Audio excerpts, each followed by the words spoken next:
नमस्कार, आपले सर्वांचे स्वागत आहे। पेन्शनधारकांच्या पेन्शनच्या रकमेत होणार वाढ। सरकारने अधिक पेन्शनच्या मागणीवर दिले सकारात्मक आश्वासन। चला तर पाहूया ही सविस्तर बातमी। त्यापूर्वी चॅनलला नवीन असाल तर सबस्क्राईब करायला विसरू नका आणि नवनवीन अपडेट मिळविण्यासाठी बेल आयकॉनला प्रेस करायलाही विसरू नका। या आनंदाची बातमी आपल्या सहकारी मित्रांना शेअर करून व्हिडिओला लाईक करायलाही विसरू नका।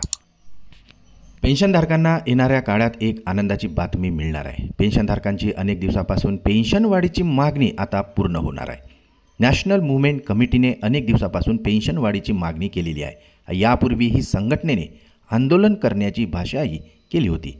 आता पेन्शनधारकांची संघटना असलेल्या नॅशनल मूव्हमेंट कमिटीने सांगितले की सरकारने अधिक पेन्शनच्या मागणीवर विचार करण्याचे आश्वासन दिलेले आहे।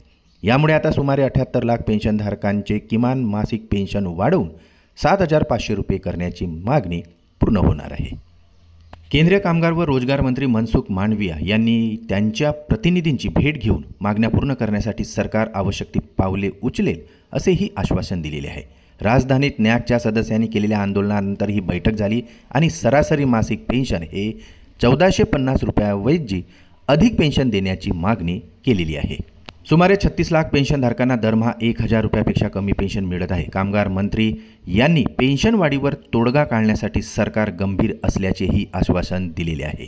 सध्याच्या पेन्शनच्या रकमेमुळे वृद्ध दाम्पत्याला उदरनिर्वाह करणे आता अवघड होऊन बसलेले आहे आणि EPS 95 नॅकने किमान पेन्शन वाढवून दरमहा 7,500 रुपये करण्याची मागणी केलेली आहे, ज्यामध्ये महागाई भत्ता आणि पेन्शनधारकांच्या जोडीदारासाठी मोफत आरोग्य सुविधांचाही समावेश असणार आहे।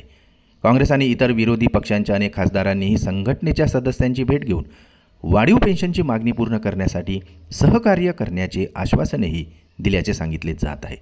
त्यामुळे आता येणाऱ्या काळात पेन्शनधारकांच्या पेन्शनमध्ये वाढ दिसून येणार आहे। पुन्हा भेटू नवीन अपडेट्ससह, तोपर्यंत नमस्कार।